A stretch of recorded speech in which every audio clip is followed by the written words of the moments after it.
자, 다음 주에 변동성이 커지면서 100K 도전 가능성 높습니다. 자, 저는 11월부터 12월도 그렇고 1월 내내 롱을 외치고 있죠. 저는 털려도 롱에 털리자는 마인드로 계속해서 좀 말씀을 드리고 있습니다. 자, 물론 결과값이 좋아가지고 제가 지금 롱만 외친다? 그게 아니죠. 저는 데이터들이나 아니면 추세선이나 보조지표나 여러 가지 내용들을 살펴보면서 롱을 외쳤을 뿐이지 단순히 그냥 비트코인이 오를 거야 그런 뜻은 아니었죠. 게다가 제가 조심해서 나쁠 자리는 아니다. 이런 구간에서도 내려왔고 여기서도 단기적인 그 고점을 제가 97.2K에서 98K 이때 말씀을 드렸거든요. 그때 말씀을 드리면서 추가적인 상승이 나왔었죠. 저는 무조건 결과로만 보여드려요. 물론 제 결과가 정말 좋았을 때나 여러분들께서 믿으시기 때문에 제가 오늘도 다음 주 예상되는 그 흐름을 말씀을 드리면서 또다시 또 결과로만 보여드리겠습니다. 자, 그래서 여러분들이 숏을 치고 싶다면 정말 많이 올랐을 때 이렇게 양봉 나오고 한 번 더 나오고 나서 또 한 번 나오고 그런 구간에서만 치셔야지 지금 구간에서 어줍지 않은 숏을 쳤다가는 더 이상 계좌가 올라가는 게 아니라 내려가기 바쁜 시장이다. 바쁜 그런 날이 찾아올 거다. 저는 이렇게 생각하고 있습니다. 그렇다면 이제 우리가 비트코인도 그렇고 이더리움도 그렇고 우리가 좀 어떻게 대응을 해야 될까요? 그래서 오늘 영상에서 이건 장기적인 그 추세선을 제가 그어놓긴 했지만 제가 오늘 단기적인 그 관점 이더리움에 대해서 좀 더 말씀을 드려보도록 하겠습니다.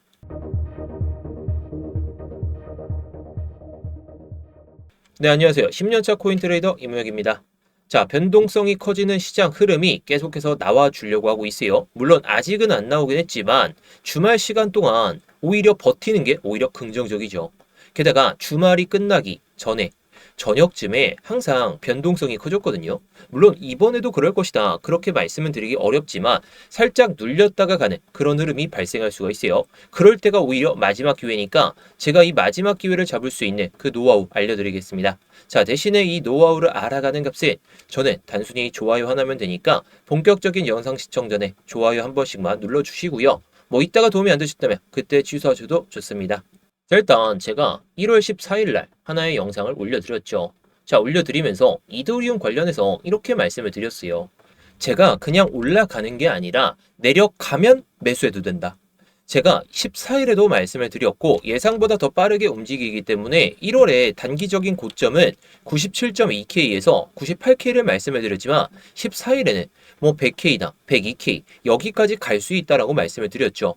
물론 곧바로 못 가서 얘 또 못 믿겠네 하시는 분도 계시겠지만 제가 1월 15일에도 10% 상승했다고 주죠. 그러면서 눌려도 롱만 봅니다라고 말씀을 드렸어요. 빅롱은 아직 안 나왔지만 눌릴 때 기다리자. 왜냐? 제가 이때 12월 내내 말씀을 드렸고 1월에도 말씀을 드렸어요. 게다가 이 눌림목 타점에서도 말씀을 드렸는데 이런 구간에서 신규 매수한다? 손익비가 좋지 않기 때문에 제가 눌리는 타점들을 괜히 말씀을 드리는 게 아닙니다.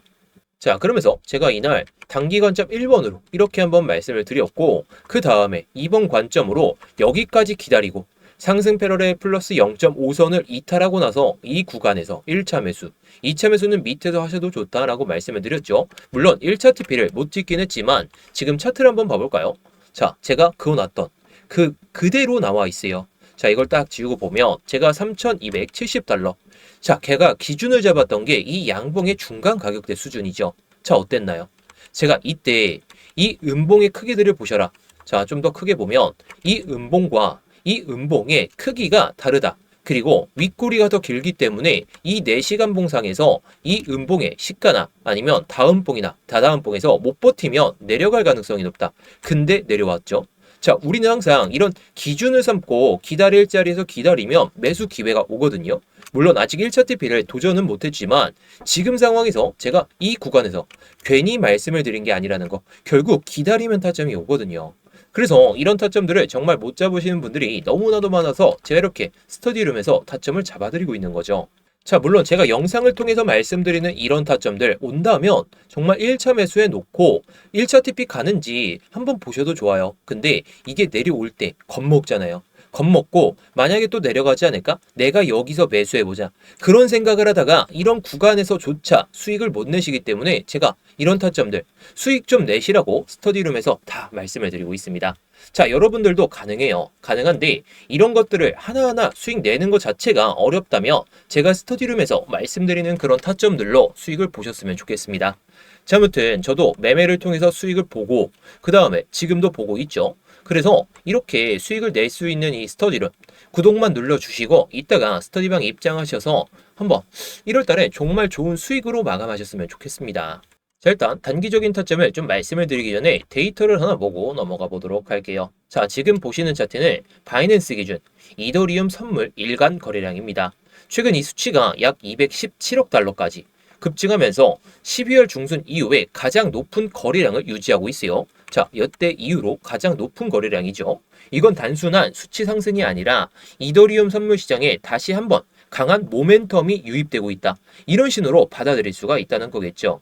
12월 중순 이후 흐름을 먼저 짚어보면 몇 주 동안 이더리움 선물 거래량은 상대적으로 둔화된 흐름을 계속해서 이어갔죠. 이 시기는 가격이 좁은 범위에서 박스권 구간을 보여주면서 안정되는 모습을 보여주긴 했죠. 자, 이때 단기 트레이더와 기관 투자자 모두 위험 노출을 줄이고 관망하던 구간과 정확히 겹칩니다. 이런 국면에서는 대규모 포지션을 새롭게 막 갖기보다는 방향성을 기다리는 그런 대기 국면이 형성되기 마련이라는 거죠. 제가 이때도 말씀드렸어요. 에너지를 응축하다가 터질 거다. 하지만 지금은 분명히 달라졌죠. 선물 거래량이 12월 중순 이후부터 계속해서 올라오면서 최고 수준까지 다시 올라왔다라는 건 시장 참여자들의 태도가 관망해서 이제 시장에 참여해보자 개입으로 전환되고 있다. 이렇게 볼 수 있다는 거겠죠. 이더리움이 다시 움직일 가능성이 있는 자산으로 파생시장 참가자들의 레이더에 들어온 겁니다.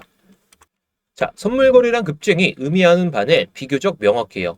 보통 이런 움직임은 레버리지 활용 확대, 두 번째 단기 방향성의 베팅 증가, 왜냐? 현물보다 더 많은 금액을 베팅할 수 있잖아요. 혹은 기관의 해치 수요 증가, 많이 올라왔으니까 내려갈 거다. 이런 생각 중에 하나인데 이 중 하나 또는 복합적으로 나타날 때 발생한다는 거죠. 근데 공통점은 하나예요. 이전 가격보다 더 큰 변동, 더 큰 가격 변동을 시장이 준비하고 있다는 거죠. 중요한 점은 선물 거래량 증가 자체가 강세나 약세를 의미하는 게 아니에요. 뭐 그 이유는 아까도 말씀드렸듯이 기관이 해치 수단으로 사용을 좀 할 수가 있기 때문에. 근데 이건 방향이 아니라 에너지의 축적에 가깝다라고 볼 수가 있겠죠. 문제는 이 에너지가 위로 향할 것이냐, 아래로 향할 것이냐, 이게 딱 방향성이 갈리는 시기가 딱 도래할 텐데 만약 이 거래량 증가가 명확한 가격 돌파와 함께 나타난다면 그 움직임은 단기 반등이 아니라 구조적인 방향성으로 상승을 가리킨다. 이렇게 해석할 가능성이 높아집니다. 반대로 거래량만 증가하고 가격이 따라오지 못할 경우에는 레버리지 포지션이 먼저 쌓였다가 변동성 확대로 정리되는 구간이 나올 거예요. 즉 지금의 거래량 증가는 기회이자 동시에 리스크가 있다. 리스크가 없다고 보기엔 저도 말씀을 이렇게 못 드릴 것 같아요. 근데 여기서 하나 더 중요한 포인트는 이 흐름이 현물 주도인지 파생 주도인지 이거에 따라서 달라지겠죠. 만약 현물 거래량과 온체인 매집 신호가 동시에 동반된다면 이번 파생 모멘텀을 상방 신뢰도를 크게 높여줄 수 있다는 거. 반대로 현물은 조용한데 파생만 과열된다면 짧은 시간 안에 변동성 확대로 이어질 가능성이 높겠죠. 물론 이게 아래로 향할지 위로 향할지는 조금 더 지켜봐야 되겠지만 정리해보면 현재 이더리움 시장은 잠들어 있던 파생 시장이 좀 깨어나면서 변동성의 문턱에 다시 올라왔어요. 아직 방향은 위로 향할지 아래로 향할지 저도 당담은 못하지만 적어도 한 가지는 분명합니다. 조용한 시장은 끝나가고 있고 이더리움은 다시 움직이는 자산으로 인식되기 시작했다는 점. 그래서 뭐 이런 데이터들 여러분들이 직접 찾아보셔도 좋겠지만 이런 게 왜 중요한지 그리고 어떻게 분석해야 되는지 이게 좀 많이 어려우실 것 같아요. 그래서 제가 항상 영상을 통해서 좀 중요한 내용들 하나씩 말씀드리고 있죠. 그러려면 여러분들께서 뭐 직접 찾아보지 않으셔도 된다는 거니까 그럼 구독만 눌러주시고 뭐 이런 데이터들 그리고 단기적인 타점들도 모두 잘 알아가셨으면 좋겠습니다. 자, 그래서 오늘의 단기적인 관점 첫 번째부터 좀 말씀을 드려보면요. 자, 일단 제가 말씀드렸던 이 타점은 놓치신 거죠. 어떻게 보면. 물론 1차 TP 3,430달러까지 가는지 보셔도 되고 물론 못 갈 수도 있고 때려갔다가 다시 올라올 수 있어요. 근데 지금 이 밑에서 못 잡았다면 지금 당장 잡는 게 아니라 손익이 좋은 자리 그런 자리에서 들어가자는 거죠. 자, 일단 제가 상승 패러렐 이거 이탈하면 여기서 들어가자라고 말씀을 드렸죠. 제가 하루 만에 오는 타점, 이틀 만에 오는 타점도 결국 딱 눈으로 보여드립니다. 근데 지금은 살짝 기다려야 되겠죠. 자, 여기서 상승 패러렐 플러스 0.5선에 대한 저항을 맞고 다시 한번 좀 더 밀릴 거예요. 밀리고 나서 돌파한 다음에 이 3,000 한 330달러 여기를 지지받는지 보고 들어가도 늦지가 않습니다. 그 이유는 단순하죠. 지금 지지로 바뀌었던 이 상승 패러렐 플러스 0.5선이 저항으로 바뀌어야 올라갈 힘을 응축했다가 올라가는 것이기 때문에, 왜냐, 밑에 있는 이 추세선들을 버티지 않고 지지받지 않고 올라타고 있다며 다음 저항은 도전해야 되는데 저항조차 도전 못하면 내려갔다가 올라올 수 있어요. 제가 그래서 이 구간에서 뭐 반등을 먹자, 상승을 먹자, 수익을 한번 내자 이렇게 말씀드렸던 게, 이런 타점들은 딱 한 번 오거든요. 한 번 오다 보니까 이런 타점에서 못 잡았다며 눌리고 나서 들어가야 그나마 손익이 좋다라는 거. 물론 추가적인 하락이 나왔을 때는 어떻게 해야 되는지 그건 두 번째 관점으로 말씀을 드릴게요. 근데 중요한 건 제가 이런 타점이 오면 여러분들이 미리 걸어두시지 않거나 아니면 이때 뭐 저녁 시간대니까 놓치셨을 수도 있잖아요. 그러면 이런 것들 하나하나 놓치지 않으시려면 이렇게 제가 스터디룸에서 말씀드리는 타점대로만 하시면 됩니다. 물론 제가 말씀드리는 타점들이 무조건 100% 수익 난다, 무조건 올라간다, 무조건 내려간다, 그건 아닙니다. 하지만 중요한 건 여러분들이 못 잡는 자리들, 그리고 올라갔을 때는 대응을 어떻게 해야 되는지, 제가 뭐 영상에서 말씀드리는 이런 1차 TP나 뭐 대응 방법 그런 것들만 알아두셔도 수익은 나실 거거든요. 근데 제가 세부적인 디테일들 그런 것들은 영상에서 모든 걸 풀어드리기가 어려워요. 이런 타점들 공부 같은 경우에는 여러분들이 영상을 보시면 되겠지만 세부적인 디테일들은 이 구독자분들이 계신 정말 수익이 간절하신 분들에게만 말씀을 드리고 있으니까요. 여러분들도 입장하셔서 뭐 구독자분들과 같이 수익을 내셨으면 좋겠습니다. 뭐 아무튼 스터디방 입장 방법은 이따가 뭐 말씀을 드리도록 할게요. 자, 그래서 두 번째 관점. 자, 지금은 아무튼 올라오고 있는 상황이긴 하죠. 확률적으로 제가 뭐 1번 관점, 80%의 확률이라고 좀 말씀을 드릴 수가 있겠는데, 이 2번째 관점, 이 두 번째 관점은 20% 이상의, 뭐 20% 이하의 확률이다라고 보시면 돼요.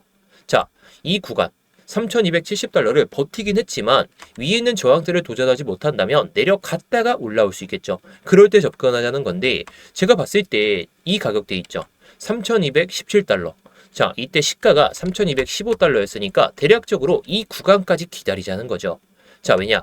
여기는 한번 먹어보는 타점이고 위 밑으로 내려온다면 여기를 지지받지 못한다면 내려갔다가 갈 수 있으니까.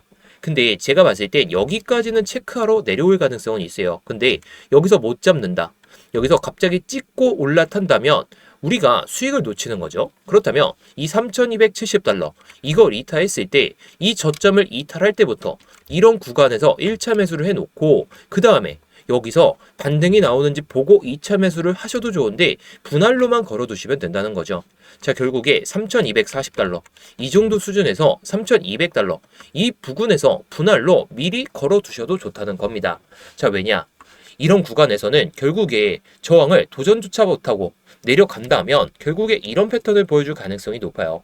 자, 여기서 내려가면서 지지를 한번 보여주겠지만 다시 한번 내려가면서 그냥 쭉 밀었다가 올라오고 쭉 밀었다가 올라오고, 자, 이런 구간에서 절대 쫄지 마시고요. 그 이유는 간단하죠. 제가 예상하던 그 흐름 안에서 움직인다면 뭐 비트코인도 그렇고 이더리움도 그렇고 결국에 기다리면 되는 자리에서는 또 반등을 보여주기 마련입니다. 제가 뭐 계속해서 이때도 말씀을 드렸죠. 기다리면 된다, 기다리면 결국 올 거니까 여기서 잡지 마시고 손익비가 좋은 자리에서 기다리셔라. 지금 구간에서 여기서 못 잡으셨다면 결국에 내려올 만치 내려오거나 아니면 올라오고 눌림목에서 들어간다든지 이런 생각으로 보셔야 된다는 겁니다. 자, 아무튼 제가 아까도 말씀드렸죠. 근데 이런 타점들이 오더라도 결국에 또다시 이런 타점이 오더라도 여러분들이 차트를 계속해서 못 보고 계신다면 결국에 수익을 못 내시는 겁니다. 그러려면 수익을 내려면 어떻게 해야 되죠? 결국에 실시간 대응이 필요하다는 거죠. 그래서 제가 이렇게 스터디룸에서 타점들이나 아니면 제 관점들 그리고 여러분들이 수익을 볼 수 있는 그런 기법들까지 설명을 드리고 있습니다. 자, 뭐 제가 뭐 예상하는 그 시나리오 안에서 움직였을 때에도 이렇게 타점을 잡아서 말씀을 드리고 있는데, 이렇게 보조지표가 뜨는 경우에도 여러분들께 말씀을 드리고 있어요. 물론 제가 이걸 뭐 곧바로 막 신호가 나온다고 해서 드리는 게 아니라 제가 예상하는 그 시나리오대로 흘러가고 있을 때 보조지표가 나오면 그때 드립니다. 자, 이게 보조지표다 보니까 100% 맹신하기는 어렵죠. 하지만 결과값이 좋고 이게 또 신호가 나오기 전에 깃발 신호가 딱 두 개가 나오게 되거든요. 그러고 나서 이렇게 바이 신호가 나오게 되면 위에는 익절선이, 아래는 손절선이 나오게 됩니다. 자, 그렇다면 중요한 게 이제 또 익절선에 딱 도달하게 되면 타겟이라는 단어가 딱 명확하게 나오다 보니까 여러분들이 차트를 보면서 매매하시기에 있어서는 상당히 유용한 도구가 될 수가 있겠죠. 왜냐? 내가 이 신호에만 집중하면 되니까. 근데 내가 뭐 차트를 24시간 내내 보는 게 현실적으로 어렵죠. 저도 24시간은 아니더라도 뭐 10시간, 뭐 12시간 이렇게 보고는 있지만 24시간 내내 보는 게 그게 어렵다 보니까 여기서 나오는 타점들이나 아니면 제가 예상하는 그 시나리오대로 흘러갔을 때 타점들을 모두 이렇게 공유를 드리고 있다라는 거. 자, 아무튼 이런 타점들 제가 다 공유를 드리고 있지만 이 보조지표 또한 공유를 드리고 있거든요. 그래서 이 보조지표 공유받는 방법과 스터디룸 입장하는 방법에 대해서 한번 말씀을 드려볼 텐데요. 자, 지금 영상 설명란이나 고정 댓글을 보시면 링크가 하나 보이실 거거든요. 이 링크를 클릭하시게 되면 해당 폼이 하나 보이실 겁니다. 자, 해당 폼을 보시게 되면 일단 제 이름, 이무역 전문가가 선택되어 있는지 확인하시면 좋고요. 자, 그리고 아까 말씀드렸던 이 스터디룸은 이 실시간 관점 스터디 무료 신청을 딱 클릭하시면 됩니다. 자, 뭐 그리고 업비트하고 빗썸에서도 제가 알트코인들을 좀 말씀을 드리고 있는데 요즘 알트코인 추세가 좋지가 않다 보니까 추세가 좋아지면 그때 다시 한번 말씀을 드릴 겁니다. 뭐 이런 코인들도 제가 스터디룸에서 말씀을 드리고 있으니까 스터디룸을 입장하신다면 모든 걸 받아보실 수도 있고, 자, 문자 메시지로도 드리고 있으니까 뭐 참고해 보시면 좋겠죠. 자, 그리고 제가 아까 말씀드렸던 그 보조지표 같은 경우에는 이걸 체크하시면 돼요. 자, 이거 체크하시면 제가 아까 말씀드렸던 깃발 신호가 나오는 그 보조지표와 함께 바이 신호나 셀 신호가 딱 나오면서 바이 신호가 나왔을 때는 위에가 익절가, 아래는 손절가가 나오는 그 보조지표를 공유를 드릴 겁니다. 자, 물론 여러분들이 차트를 보면서 계속해서 매매를 하실 수가 있다면 이 보조지표를 통해서 그 내용에 맞춰서 잘 대응하시면 되겠죠. 그런데 차트를 24시간 내내 게다가 직장인 분들이시라면 깃발 신호가 나오든지 간에 바이 신호가 나오든지 간에 셀 신호가 나오든지 간에 매매를 좀 하기가 어려우시다 보니까 이 타점들도 모두 스터디룸에서 공유를 드리고 있다라는 거. 자, 그런데 제가 이 스터디룸을 그냥 공개방으로 누구나 들어오실 수 있게 좀 만들어 보니까 광고쟁이들 그리고 구걸하는 사람들까지 너무 많이 오더라고요. 그래서 관리가 너무 안 돼가지고 지금은 정말 공부하고 싶고 정말 수익이 간절하신 그 구독자분들로 한해서만 입장을 좀 받으려다 보니까 이렇게 구글 폼을 통해서 신청을 좀 받고 있는 거예요. 단기방 같은 경우에는 이렇게도 운영을 하고 있거든요. 자, 제가 스터디룸 그리고 보조지표 이것을 통한 매매 같은 경우에는 좀 크게 수익을 내려고 하고 있는데 단기적으로 좀 매매를 좀 하고 싶다 이러신 분들을 위해서 단기방도 좀 만들어 놨으니까 단기방도 좀 입장하신다면 여러분들이 매매하시는 데 있어서 정말 편하시겠죠. 자, 그래서 단기방 같은 경우에는 기타를 클릭하시고 뭐 단기방 이렇게만 남겨주시면 됩니다. 자, 그리고 다 중복 체크 가능하니까 뭐 여러분들이 원하시는 내용에 맞춰서 딱 눌러주시고 양식에 맞게 내용을 작성하신 다음에 제출만 하시면 끝이라는 거. 어렵지 않으니까요. 여러분들이 편하신 대로 언제든지 제출해서 남겨주시면 되겠습니다. 자, 그래서 오늘의 관점을 한번 요약을 해드리도록 할게요. 자, 1월 4주차 100K 도전 가능성. 지금까지 봤을 때는 제가 봤을 때 한 60% 정도? 물론 40%의 확률로 내려갔다가 올라갈 수가 있어요. 제가 직전 영상에서도 94K, 비트코인은 94K를 버텨야 된다는 걸 말씀드렸죠. 이거 못 버티면 내려갔다가 올라올 수 있어요. 근데 상대적으로 이더리움이 힘이 좀 더 세 보이기 때문에 이제는 손익비 좋은 매매하려면 이더리움에 집중하셔도 나쁘진 않을 것 같습니다. 자, 그리고 이제는 털려도 롱에 털리자. 이런 마인드로 보신다면 눌림목에서 우리가 아까 말씀드렸던 이더리움 타점 올라가고 눌릴 때 들어간다든지 아니면 이제는 조금 높아졌으니까 내려갈 만치 내려가고 올라올 때 들어간다든지 아니면 이런 구간에서 분할로 담는다든지 이런 생각으로 보시면 좋을 것 같습니다. 자, 아무튼 오늘 영상은 여기서 마치도록 할 텐데요. 제가 뭐 많은 것들 말씀드렸지만 여러분들의 만족에 딱 드신다면 좋아요 한 번씩 눌러주시고 뭐 아까 좋아요 눌러주셨던 분들은 유지해 주시면 감사하겠습니다. 뭐 그리고 구독 안 눌러주신 분들은 구독까지 눌러주시면 정말 감사하겠고요.